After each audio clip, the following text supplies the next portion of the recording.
দেশের মধ্যে পশ্চিমবঙ্গে নারীরা সব থেকে বেশি সুরক্ষিত বলে মুখ্যমন্ত্রী মমতা ব্যানার্জি দাবি করেছেন। নারী দিবসের প্রাক্কালে কলেজ স্কোয়ার থেকে ধর্মতলা পর্যন্ত পদযাত্রায় অংশ নিয়েছেন তিনি।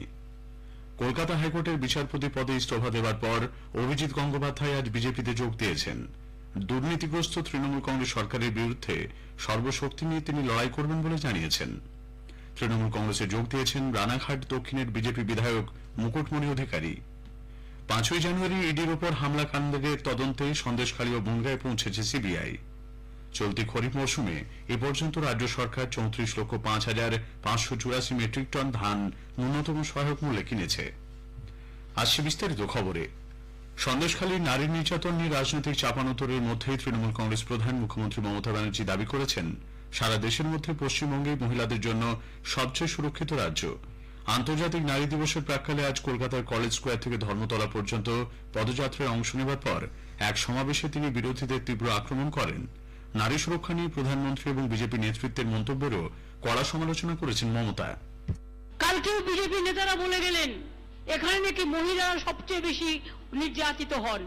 আমি চ্যালেঞ্জ করে বলছি, Bengal is the only place যেখানে মহিলারা সেফ এবং সেফেস্ট স্টেট।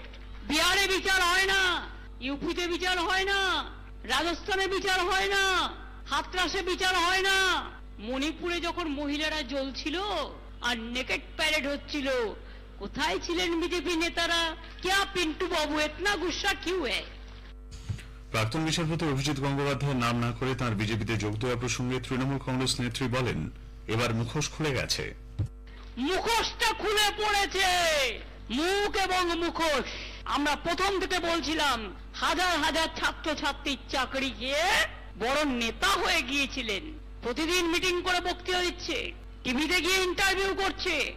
অভিষেককে তো নাম করে করে রোজ গালাগালি দিত। অনেক কিছু দেখেছি আমি।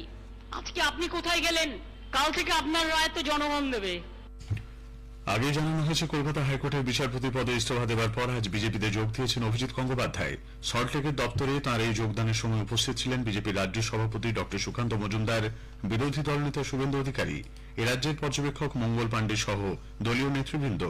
উত্তরীয় পরিয়ে তাঁর হাতে তুলে দেওয়া হয় বিজেপির পতাকা। রাজ্যের দুর্নীতিগ্রস্ত তৃণমূল কংগ্রেস সরকারের বিরুদ্ধে তিনি সর্বশক্তি নিয়ে লড়বেন বলে জানান প্রাক্তন বিচারপতি। যে আমাদের প্রথম উদ্দেশ্য হচ্ছে পশ্চিমবঙ্গ থেকে একটা দুর্নীতিগ্রস্ত দলের এবং একটা দুর্নীতিগ্রস্ত সরকারের বিদায় লগ্নের সূচনা করে দেওয়া এই লোকসভা ভোটে, যাতে 2026-এ তারা আর ক্ষমতায় আসতে না পারে। বিজেপির ক্ষমতায় আসা খুব দরকার বাংলার প্রয়োজনে, এবং একজন বাঙালি হিসেবে আমি অত্যন্ত কষ্ট পাই যখন দেখি যে বাংলা ক্রমাগত পিছিয়ে পড়ছে আর পিছিয়ে পড়ছে। তাই আমি সর্বভারতীয় দলে যোগ দিয়েছি, যেখান থেকে এই দুর্নীতিগ্রস্ত দল এবং দুর্নীতিগ্রস্ত সরকার এদের বিরুদ্ধে একটা ভয়ঙ্কর লড়াই শুরু করা যায়।